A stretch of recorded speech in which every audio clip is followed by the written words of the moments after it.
Halo semua, pada video kali ini akan membahas materi praktik audit pertemuan kelima, yaitu audit atas beban dibayar di muka. Nah, untuk PPT-nya aku dapat dari link Brigada Satya. Nah, untuk beban dibayar di muka, contohnya seperti sewa dibayar di muka, pajak dibayar di muka, asuransi dibayar di muka, merupakan kelompok akun aktiva atau aset, dan merupakan bagian dari siklus perolehan dan pembayaran. Nah, untuk audit beban dibayar di muka ini, meliputi beban dibayar di muka, beban yang ditangguhkan, dan aktiva.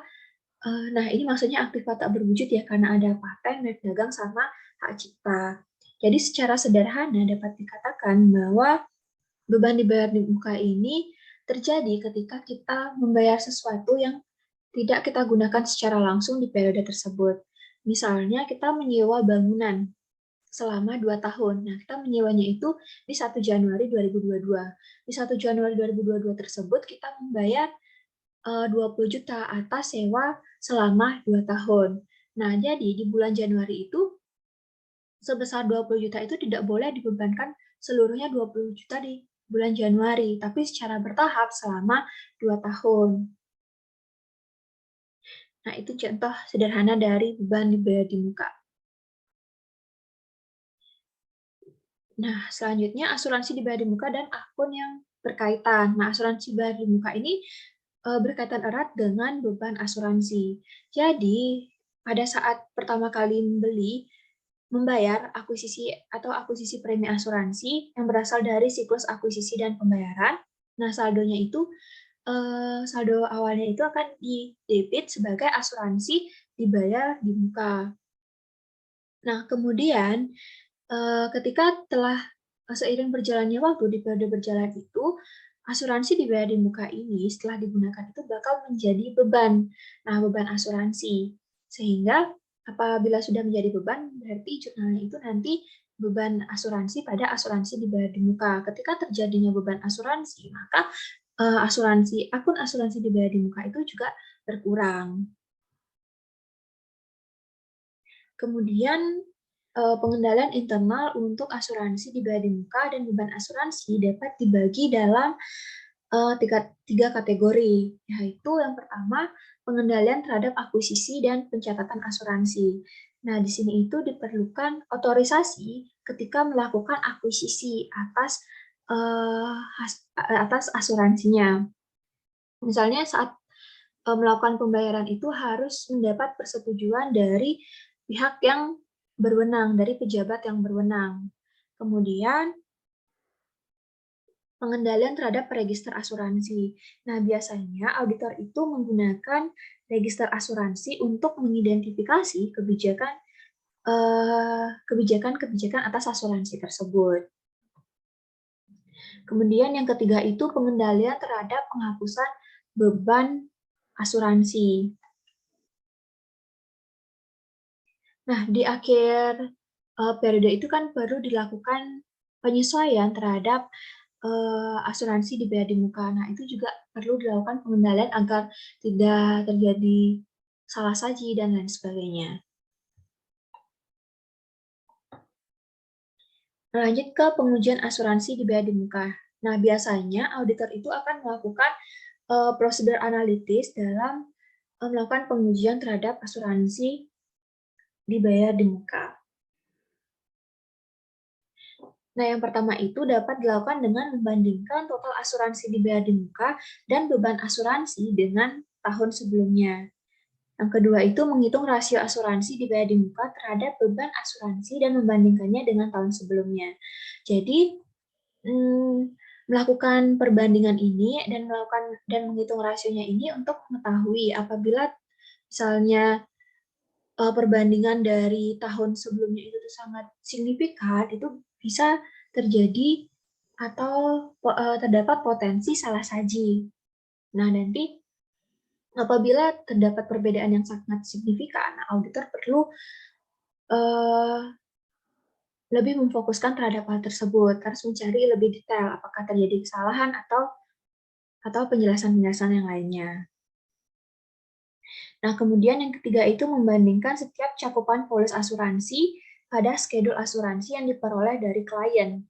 Nah, jadi klien itu punya schedule asuransi yang memuat seperti nomor polisnya, kemudian jumlah premi, dan beban asuransi untuk tahun tersebut, dan asuransi dibayar di muka pada akhir saldo asuransi dibayar di muka di akhir tahunnya.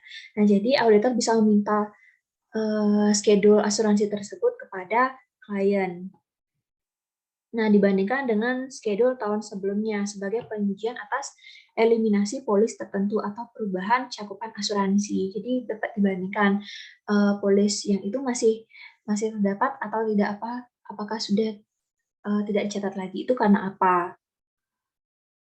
Kemudian membandingkan saldo asuransi dibayar di muka yang dihitung selama tahun berjalan atas dasar polis per polis dengan yang ada pada tahun sebelumnya sebagai pengujian terhadap kesalahan perhitungan. Jadi mungkin bisa terdapat potensi atas salah saji.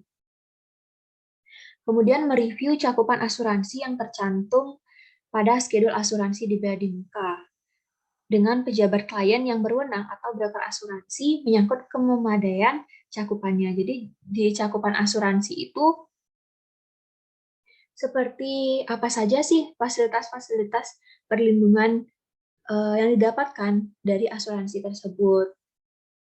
Seperti itu untuk yang cakupan asuransi. Nah, untuk menguji saldo asuransi dibayar di muka, pertama untuk menguji asersi eksisten dan completeness itu bisa dengan melakukan bisa untuk meyakinkan polis asuransi dalam schedule asuransi dibayar di muka memang ada dan polis yang ada telah dicantumkan.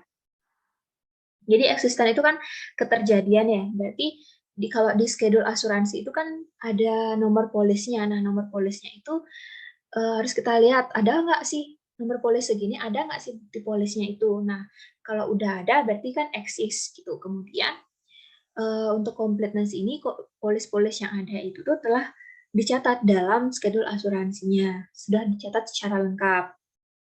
Nah, auditor dapat melakukan dengan memeriksa sampel faktur asuransi dan polis yang berlaku untuk dibandingkan dengan schedule. Kemudian memperoleh konfirmasi informasi asuransi dari agen asuransi perusahaan. Misalnya di schedule asuransi itu ada informasi agen asuransinya. Nah, auditor dapat melakukan konfirmasi apakah benar perusahaan yang kita audit itu memiliki daftar asuransi di agen asuransi tersebut. Kemudian untuk menguji right atau hak, jadi untuk memastikan bahwa klien itu memiliki hak atas semua polis asuransi dalam schedule asuransi dibayar di muka. Kemudian pengujian asuransi dibayar di muka yang akurasi dan detail tie-in. Jadi kalau akurasi ini kan berarti nilai dari asuransi dibayar di muka ini tuh saldonya itu telah dicatat dengan nilai yang benar. Jumlah dibayar di muka pada schedule sudah tepat dan totalnya sudah dijumlahkan dengan benar serta sama dengan buku besar umum. Jadi di buku besar umum misalnya saldonya 10 juta, terus di schedule itu juga harus 10 juta. Nah, kalau misalnya terdapat perbedaan antara schedule dan buku besar itu berarti ada kemungkinan ada lupa catat, atau lupa masukkan ke schedule, atau lupa mencatatnya di buku besar. Nah, untuk menguji hal tersebut, auditor dapat melakukan verifikasi jumlah premi asuransi, kemudian dengan memperhatikan lama periode polis dan alokasi premi ke asuransi yang belum jatuh tempo. Kemudian untuk asersi classification, itu beban asuransi yang berhubungan dengan asuransi dibayar di muka itu telah diklasifikasikan dengan benar, dicatat dengan benar. Kemudian untuk cut off, transaksi asuransi telah dicatat pada periode yang benar. Nah, beban asuransi dicatat pada periode yang benar, misalnya.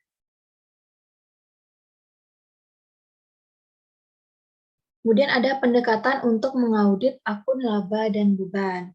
Audit atas akun laba dan beban berkaitan secara langsung dengan cara neraca dan bukan merupakan bagian terpisah dari proses audit. Nah, sama seperti yang tadi ya, akun neracanya itu kan beban dibayar di muka atau prepaid. Nah, kemudian di akun laba ruginya itu adalah beban asuransi misalnya. Salah saji akun laba rugi hampir selalu mempengaruhi akun neraca dan sebaliknya. Bagian audit yang secara langsung mempengaruhi akun-akun tersebut adalah prosedur analitis, kemudian pengujian pengendalian dan pengujian substantif atas transaksi, dan pengujian atas rincian saldo. Jadi, ketika dilakukannya audit dengan melakukan prosedur analitis, pengujian pengendalian dan substantif atas transaksi, dan pengujian rincian saldo, nah kan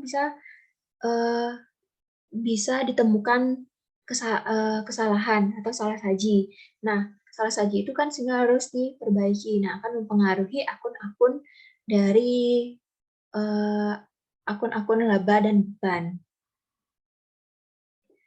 Nah, ini ada prosedur analitis untuk akun pendapatan dan beban. Nah, untuk yang pertama, membandingkan masing-masing beban dengan tahun sebelumnya. Nah, kalau misalnya terlalu signifikan perbedaannya dibandingkan dengan tahun sebelumnya, itu ada kemungkinan salah saji atau kurang saji saldo di dalam akun beban. Kemudian, membandingkan masing-masing aktiva dan kewajiban dengan tahun sebelumnya. Karena kan seperti dibilang tadi, ini akun laba dan beban itu berkaitan secara langsung dengan neraca.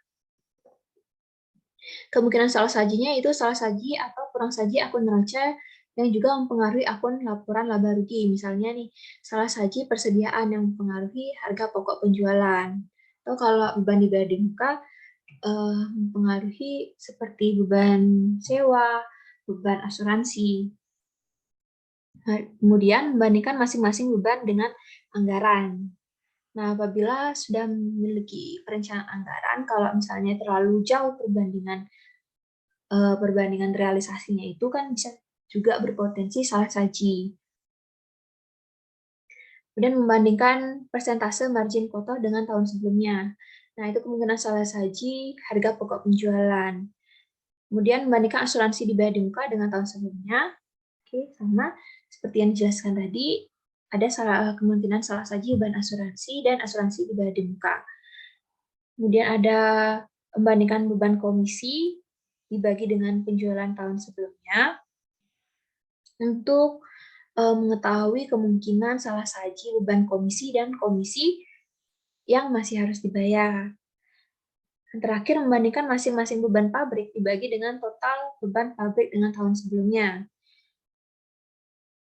Nah, itu juga kalau misalnya terdapat perbedaan yang sangat signifikan, ada kemungkinan salah saji masing-masing beban pabrik dan akun neraca terkait. Oke, sekian pembahasan dari materi audit atas beban dibayar di muka. Apabila ada kesalahan, aku mohon maaf. Terima kasih.